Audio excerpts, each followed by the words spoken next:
kita harus melihat bahwa dalam pengasuhan itu prinsipnya tadarruj. Tadarruj 6 tahun ya. Tadarruj itu membuat kita memahami jangan semua ilmu itu atau nilai-nilai itu borongan diberikan. Misalnya ketika Allah mengatakan tugas Nabi, wa ma arsalnaka illa mubasyira wa nadhira. Tidaklah engkau diutus Muhammad kecuali kasih kabar gembira dan peringatan. Ini menunjukkan bahwa kabar gembira itu salah satu yang pertama kali didahulukan, baru peringatan. Nah, termasuk apa yang kita maui dengan anak yang kita mau tegas, justru harus kita lihat apakah di umur yang bisa kita lakukan tegas itu sudah cukup. Contoh gini, kalau tegas dimaksud adalah memberikan konsekuensi, justru konsekuensi atau aturan itu dilakukan saat anak sudah memayis. Dan itu rata-rata umur 7 tahun. Walaupun cirinya nggak harus 7 tahun. Karena kata Nabi, idza arafa yaminahu ala shimalihi, jika anak sudah bisa membedakan kanan dan kiri. Jadi umur rata-rata anak bisa bedakan kanan dan kiri adalah 7 tahun ya. Dan tesnya gampang ya. Misalnya lagi baris berbaris saja.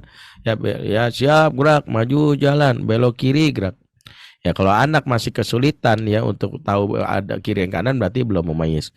Ya, dan biasanya ibu-ibu belum memayis karena sen kanan belok kiri kan gitu ya. Nah tapi enggak itu. Nah tapi yang kita pengen pahami adalah ketika anak itu dia belum memayis, maka hak dia adalah merasakan nyaman dulu. Nah lantas apa yang kita lakukan? Yang kita lakukan itu jangan terburu-buru untuk langsung tegas.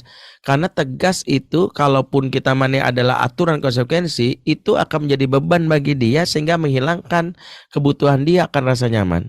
Tapi bagaimana kalau dia melanggar? Tinggal diingatkan sambil diarahkan. Seperti Nabi SAW misalnya, ketegasannya bukan dalam bentuk larangan, tapi Nabi mengarahkan perilaku khusus buat anak yang belum memayis. Ada seorang anak namanya Umar bin Abi Salamah. Dalam hal ini Nabi menjadi ayah tirinya. Di saat di meja makan, Umar nih makannya nggak teratur, lompat sana lompat sini, dan itu mengganggu orang di meja makan. Nabi tegas, tapi tegasnya bukan gini, duduk, nggak gitu.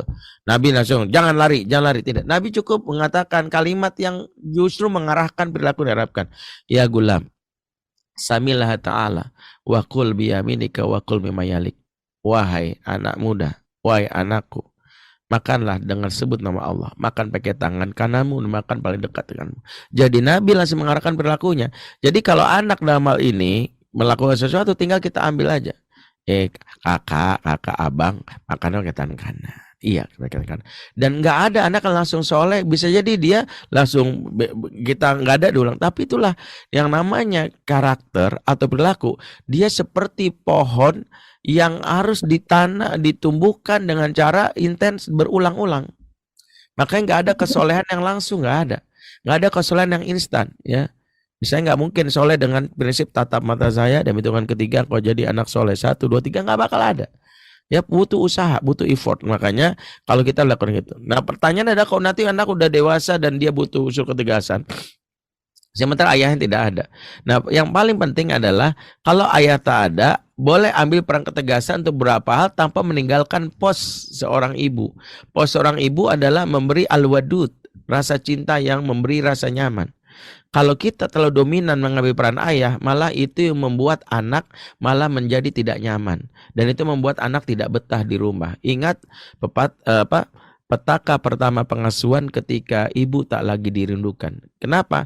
Anak yang tak merindukan ibunya susah untuk betah di rumah. Meskipun dibangun rumah mewah, megah, ada kolam renang, tapi dia betah nongkrong, lebih betah nongkrong di kafe, di pinggir jalan. Padahal kopi yang dia minum bisa jadi lebih enak yang ada di rumah kita. Kenapa rumah kita kopi asli ya, tapi ternyata bukan rasa kopinya yang dia butuhkan, tapi dia menghindar dari figur yang dirasa mengganggu karena ibu yang ingin mengambil peran ayah yang lebih banyak mengatur tegasnya dibandingkan anak yang dicintai. Terus gimana Ustadz kalau gara-gara ini akhirnya anak jadi nggak tegas? Saya ingin katakan kadang hidup itu harus memilih untuk nggak sempurna tapi tetaplah di job desk kita. Sebagaimana Khalid bin Walid dijewer oleh Umar bin Khattab gara-gara dia dalam ini mau ibadah haji, padahal dia diminta untuk menjaga perbatasan. Gara-gara menjaga perbatasan itu Khalid bin Walid nggak bisa ibadah haji, bahkan nggak bisa hafal Quran. Tapi Islam mengajarkan tetaplah di posmu. Yang resikonya pasti ada. tetaplah di pos sebagai ibu yang penuh kelembutan. Tapi kalau anak saya nanti melanggar, ingat, cinta dari ibu ini memiliki rumus. Tahu rumusnya? Cinta akan membawamu kembali di sini. Jika tidak, jika tidak hari ini, mungkin nanti. Anak akan tumbuh di masa dewasa dan dia akan sadar ketika dia mencari cinta yang lain nggak ada. Dan ini kalau saya cerita panjang, saya dapat ini ilmunya dari mana? Dari almarhum Ustadz Jeffrey. Ketika dia kembali jalan hidayah lewat ibunya yang berubah untuk lebih banyak mencintai daripada lebih banyak ngomel dan menasihati. Kenapa? Karena ternyata cinta punya kekuatan untuk membuat anak kembali ketika anak lelah mencari sesuatu yang tidak ada yang tulus kecuali ibunya.